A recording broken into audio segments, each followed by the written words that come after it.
Con su venia, señor presidente de la mesa directiva de la Cámara de Senadores, agradezco la convocatoria que en términos de lo dispuesto en la Constitución Política, la ley me ha formulado esta soberanía para comparecer como parte del análisis del tercer informe de gobierno del titular del Ejecutivo Federal, el licenciado Enrique Peña Nieto. Saludo a los integrantes y las integrantes de la mesa directiva, a los coordinadores integrantes de la Junta de Coordinación Política y a todas las senadoras y senadores que integran esta Cámara Alta de la Nación. En el informe de gobierno y en el mensaje que con dicho motivo dirigió el presidente de la República a la Nación, abundó sobre cifras y de algunos resultados de la implementación de las reformas que ha aprobado este Senado de la República en beneficio del país. Quiero iniciar esta intervención refiriéndome a algunos resultados destacados por el presidente de la República, actualizando algunas cifras y abundando también en algunas de ellas. En primer lugar, con respecto a la reforma financiera, una reforma que implicó la modificación de 34 ordenamientos legales y que tiene como objetivo fundamental el que en México exista más crédito y el crédito sea más barato. En primer lugar, hay que destacar que el financiamiento interno del sector privado, otorgado por la banca comercial, ha crecido de manera importante entre el año 2012 y junio de 2015, al pasar de un 25.7% del Producto Interno Bruto, que era la cifra más baja en América Latina en ese entonces, a ya superar el 30.6% en junio de este año. El financiamiento de la banca comercial ha crecido en el último año con cifras a agosto de 2015 en un 10.6% en términos reales. Es decir, la reforma financiera está cumpliendo el objetivo de que crezca el crédito. El crédito vigente a la vivienda, por ejemplo, está creciendo a una tasa del 9.8% en términos reales, también con cifras a agosto de este año. Con respecto al costo del crédito, la reforma financiera también está rindiendo frutos. Por ejemplo, las tasas de interés a los créditos personales muestran una disminución entre diciembre de 2013 y julio de 2015 de 8.5 puntos porcentuales. Es decir, con la reforma financiera, en México estamos observando ya más crédito y más barato. Un dato alentador es que ya más de 20,000 familias, 20,700 familias han podido ya refinanciar sus créditos hipotecarios conforme lo dispone la reforma financiera, reduciendo el costo mensual de una hipoteca. El crédito directo e impulsado de la banca de desarrollo también está creciendo como uno de los objetivos centrales de la reforma financiera, creciendo ya 40% con respecto al saldo que se tenía en 2012. Con respecto a la política hacendaria, es de destacarse que la dependencia de los ingresos petroleros está disminuyendo, producto, por supuesto, de la disminución en el precio del petróleo, pero también por el incremento importante en los ingresos tributarios no petroleros. Los ingresos petroleros, que en 2012 representaron el 39.4% de los ingresos federales, han disminuido a 18.6% en 2015. Esto es una reducción de más de la mitad en la dependencia de los ingresos petroleros. Esto, en parte, insisto, se debe a un crecimiento de los ingresos tributarios no petroleros que han alcanzado un máximo histórico a junio de 2015 del 13.6%. Esto es 5.2 puntos porcentuales más que en 2012. La base de contribuyentes también está creciendo, creció 30% con respecto a 2012, tenemos ya un total con cifras, las cifras más recientes de 49.9 millones de contribuyentes, esto es 30% más que en 2012 o 11.5 millones de contribuyentes más de los que había al inicio de esta administración. Y es destacar que gracias a la estrategia Crezcamos Juntos tenemos ya inscritos en el régimen de incorporación fiscal 4.4 millones de contribuyentes, esto es casi 1 millón más de los que había en el antiguo régimen de pequeños contribuyentes. En este contexto, la economía internacional, a pesar de los desafíos del entorno global, está creciendo. El crecimiento del primer semestre de 2015 fue del 2.4% y si se excluyen las actividades relacionadas con el petróleo, la economía está creciendo al 3.2%. Esto se refleja también en la creación de empleo. El empleo está creciendo a una tasa superior al 4%, registrando una creación de 768,000 plazas entre agosto de 2014 y agosto de 2015. De hecho, en esta administración se han creado prácticamente ya 1,5 millones de empleos formales, 1,496,000 empleos. Esto es más que los primeros 3 años de las anteriores 3 administraciones federales. Con respecto al poder adquisitivo de las familias, tenemos la cifra más baja de la que se tiene registro en la inflación, una inflación de solo 2,53%, lo que ha contribuido a que tengamos el incremento real más importante desde 2001 en el poder adquisitivo de los salarios contractuales. Entre enero y agosto de 2015, los salarios contractuales han crecido en términos reales en un 1,3%. Insisto, esta es la cifra más alta que se tiene en el crecimiento del poder adquisitivo del salario desde el año 2001. Todo esto se refleja en una evolución favorable del consumo de las familias mexicanas. Según INEGI, el consumo privado entre enero y julio de este año está creciendo al 3,4%, que se refleja en datos como la venta de vehículos, que en enero-septiembre creció 19,7% con respecto al año anterior, alcanzando en este periodo cerca ya de 950,000 vehículos, y que se refleja en las ventas, por ejemplo, de las tiendas de autoservicio y departamentales, que tienen en el periodo de enero a agosto un crecimiento del 6,7% en términos reales. Ayer, la principal cadena de tiendas de autoservicio dio a conocer ya las cifras de septiembre, que continúan con una tendencia francamente favorable de recuperación en el consumo de las familias mexicanas. La construcción está creciendo al 3,7%,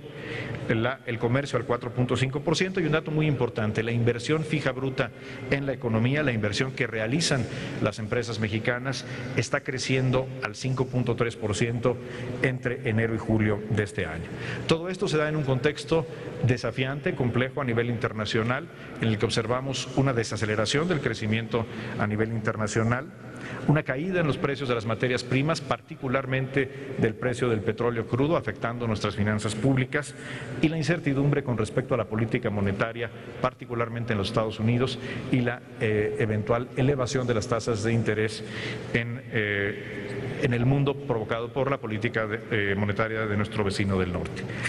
Ante este contexto internacional complejo, se han tomado medidas para preservar la estabilidad de nuestra economía y de esa manera preservar el poder adquisitivo de las familias mexicanas. Se realizó un ajuste preventivo al gasto público en enero de este año por 124,000 millones de pesos, y se tomó la decisión de no utilizar en 2015 los remanentes recibidos de parte del Banco de México por 31,500 millones, sino ahorrarlos para aplicarlos a fortalecer el gasto de inversión en el presupuesto 2016. En este contexto, el paquete económico que se ha puesto a consideración del Congreso de la Unión se basa en supuestos prudentes y realistas. El crecimiento estimado, los valores estimados para el tipo de cambio son plenamente consistentes con las estimaciones del sector privado a la fecha de presentación de las iniciativas a la Cámara de Diputados. Con respecto a la inflación, se utiliza la meta de Banco de México. Y con respecto a las tasas de interés, se prevé un incremento relevante de las tasas de interés producto del ajuste en la política monetaria en los Estados Unidos. Con respecto al precio del petróleo, la estimación no se basa en una proyección, sino en el nivel que ha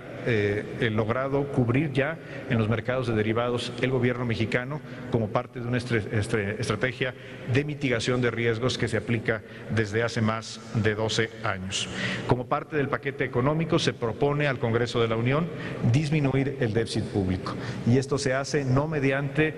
proponer nuevos impuestos o incremento en los impuestos existentes, sino a través de una disminución en el gasto público. La reforma hacendaria significó un cambio muy relevante en las reglas tributarias para nuestro país, en las reglas para tomar decisiones de inversión, de empleo por parte de las empresas, también decisiones de consumo por parte de las familias, y es convicción del Ejecutivo Federal que ahora México necesita estabilidad en materia tributaria. Por lo tanto, corresponde a lograr la disminución del déficit público a través de una disminución del gasto público, particularmente del gasto público programable,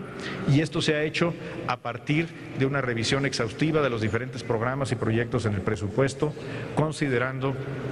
las evaluaciones que realizan instancias externas, como por ejemplo el Coneval y la Auditoría Superior de la Federación. Así se privilegia en la propuesta de gasto público que habrá de estudiar y en su caso aprobar la Cámara de Diputados, se privilegian los programas que según Coneval contribuyen de manera prioritaria a la disminución de carencias sociales y al acceso a los derechos fundamentales de los mexicanos.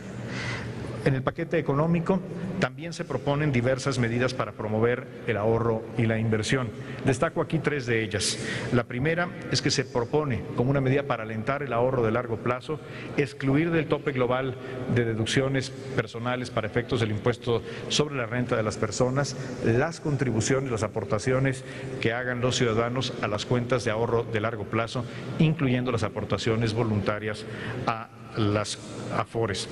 En segundo lugar, se propone una mecánica para promover la reinversión de las utilidades en las empresas, generando, si así lo aprueba el Congreso de la Unión, un crédito fiscal para aquellas empresas que en lugar de pagar dividendos decidan reinvertir las utilidades. Una tercera medida, entre varias que se incluyen en este paquete económico, es la propuesta de establecer la deducción acelerada de inversiones para las pequeñas y medianas empresas, bajo la convicción de que este es un mecanismo de financiamiento fiscal que realmente quien lo necesita son las pequeñas y medianas empresas, que son quienes, a diferencia de los grandes contribuyentes, pueden tener dificultades en el acceso al crédito. Asimismo, en el paquete económico se propone a esta soberanía iniciar el proceso de liberalización del precio de las gasolinas, ya previsto y aprobado por el Congreso de la Unión para entrar en pleno vigor el 1 de enero de 2018. Se propone iniciar de manera gradual este proceso de liberalización de los precios de las gasolinas, sujeto en el periodo de transición en 2016 y 2017 a un margen de flotación con un precio mínimo y un precio máximo. Junto con el paquete económico se han presentado y se están promoviendo distintos vehículos para inducir y promover una mayor inversión en infraestructura. Destacan, por ejemplo, las fibras E,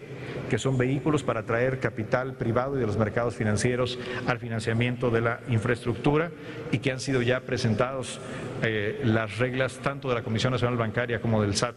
a la COFEMER. Están trabajándose por instrucción del presidente de la República los nuevos certificados de proyectos para inversión en infraestructura que permitirán lograr una mayor atracción de fondos de capital privado. Están también en marcha los certificados de infraestructura escolar que permitirán, con la participación de los mercados financieros, acelerar el mejoramiento en las escuelas para lograr condiciones dignas de enseñanza a partir de los resultados del censo educativo. Y por supuesto la presentación al Congreso de la Unión de la iniciativa para establecer por primera vez en México las zonas económicas especiales, y que está a consideración del Congreso de la Unión. Todas estas iniciativas tienen como objetivo fundamental promover la inversión con la participación de los sectores público y privado. Me quiero finalmente referir, señoras senadoras y señores senadores, al Acuerdo Estratégico Transpacífico de Asociación Económica que ha firmado México por conducto de la Secretaría de Economía en esta misma semana, y que estará a consideración del Senado de la República. Al respecto, quiero informar al Senado de la República que, como una negociación concurrente o paralela con el TPP, México está participando en el desarrollo de un mecanismo de estabilidad macroeconómica acordado entre las partes del TPP, específicamente para garantizar la transparencia en la política cambiaria de los países integrantes del TPP. El objetivo fundamental de este acuerdo, en el que está participando nuestro país, es evitar que los socios del TPP manipulen de manera más allá de lo que justifican las condiciones macroeconómicas los tipos de cambio para generar una ventaja desleal en la competencia contra las exportaciones mexicanas. México ha iniciado la participación a través de la Secretaría de Hacienda en el desarrollo de este nuevo mecanismo de coordinación en materia cambiaria y, por supuesto, señor presidente del Senado, estaremos trabajando conforme a las atribuciones constitucionales de este Senado y en una convicción por la colaboración. Designe el Senado, la Comisión de Hacienda, la Comisión de Relaciones Exteriores o las que designe el Senado de la República para que los acuerdos que se lleguen en esta materia sean de carácter vinculante o solamente voluntarios en materia cambiaria, se lleven a cabo con la plena participación del Senado de la República. Termino aquí mi intervención inicial, señor presidente, y estoy atento a las preguntas y los comentarios de las senadoras y los senadores. Muchas gracias. Te invitamos a seguir cuestionando la información con los siguientes videos.